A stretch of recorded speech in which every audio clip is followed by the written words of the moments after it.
ছি, তুমি এটা কোন এলাকায় আমাকে নিয়ে আসলে? কি অবস্থা! তোমার বন্ধুর বাড়ির কথা বলে তুমি আমাকে বস্তিতে কেন নিয়ে আসলে? আরে আমার বন্ধু আবিরটা এই লোকেশনে দিয়েছিল, দেখো এই বাসাটাই কিন্তু অ্যাড্রেসে দেখাচ্ছে।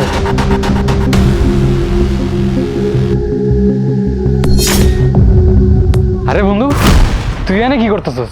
তুই আয়া পড়ছিস, আমার ডাক দিবি না? এই কে তোর বন্ধু? হ্যাঁ, কাকে তুই বন্ধু বলে ডাকছিস? কে তুই? আরে বন্ধু, তুই আমার চিনতে পারছ নাই? আমি তোর বন্ধু আবির, ছোটবেলার বন্ধু। ভুলে গেছিস আমারে? হোয়াট? কিন্তু তোর এই অবস্থা কেন? দেখে মনে হচ্ছে কোনো রিক্সাওয়ালা বা ভ্যানওয়ালার সামনে আমি দাঁড়িয়ে আছি। এই ধরনের বস্তি মার্কা গেটআপে কেন আছিস তুই? গরিবের আর অবস্থা কি যে কষ্ট বন্ধু। থাকি এরকম কোন রকম একটা টিন সেটে বাড়ির ভিতরে। আল্লাহ ভালো রাখছে, জামা কাপড় নতুন কইব মুখ, যা পাই আল্লাহ যা দিছে তা দিয়ে চলি আর কি। এর লেগে মনে হয় একটু গরিব লাগতেছে। তার মানে তোমার বন্ধু বস্তিতে থাকে? আমার ভাবতেই অবাক লাগতেছে, তোমার মতন ইউজলেস একটা পার্সনকে আমি বিয়ে করছি যার বন্ধু কিনা বস্তিতে থাকে।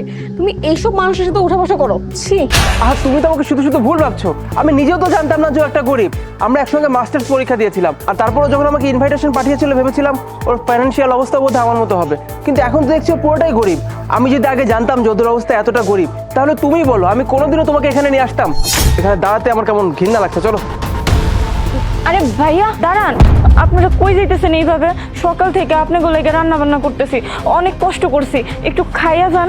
এই ফকিরের বাচ্চা, তুই চিন্তা ভাবনা কি করে করলি যে আমরা তোদের সাথে বসে খাবো, আর তাও আবার তোর হাতে এই নোংরা রান্না? আমরা এগুলো খেতে পারবো না, ঠিক আছে? তোরা নিজেদের খাবার না নিজে রান্না করেই খেয়ে নে। আর তুমি নেক্সট টাইম থেকে আমাকে কোনোদিনও এইসব ফকিরদের বাসায় নিয়ে আসবে না। ওদের দেখলেই তো আমার ঘৃণা লাগতেছে, আর এইখানে নাকি আমি বসে খাবো। এই চলো। বন্ধু যাস না বন্ধু, যাস না।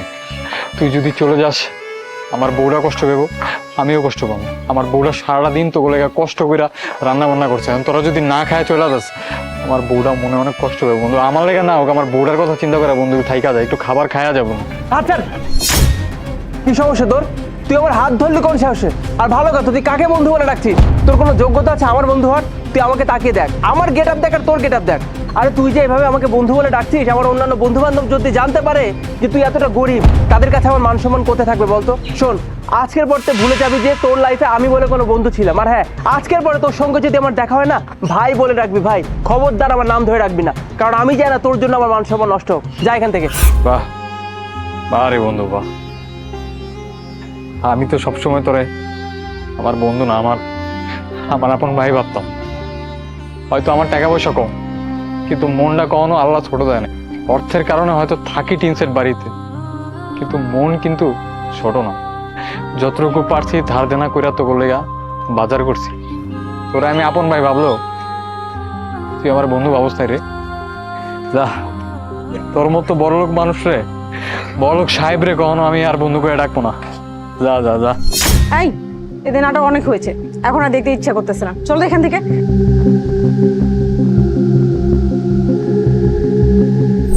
চলো বাড়ি চলো, আসো।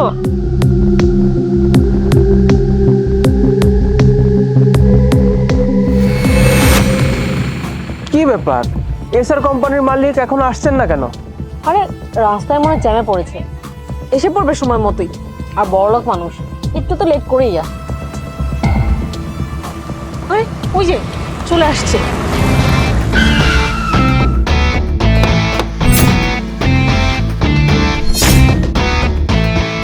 হ্যাঁ স্যার, আসসালামু আলাইকুম স্যার। ও তোরা মাইশা, এখান থেকে চলো। স্যার এক মিনিট, আপনারা এভাবে চলে কেন যাচ্ছেন? না মানে আমরা কি কোনো ভুল কিছু করেছি? ভুল? ভুল তোরা করিস নি, ভুল তো আমি করেছি। কারণ তোদের মতো অহংকারী মানুষদের বাসায় আসাটা আমার ভুল। আমি যদি জানতাম আমি ইনভিটেশন পেয়েছি তোদের মতো অহংকারী মানুষদের বাসায় আসার জন্য, আমি কখনোই আসতাম না। নেভার। স্যার আমি বুঝলাম না, আপনি আমার হাজবেন্ডকে তুই তুকারি কেন করতেছেন? আমার হাজবেন্ড কি আপনার পূর্ব পরিচিত নাকি আপনার ফ্রেন্ড যে আপনি এভাবে কথা বলছেন? পূর্ব পরিচিত? শুধু আপনার স্বামীকে আমি চিনি না, আপনাকেও আমি চিনি।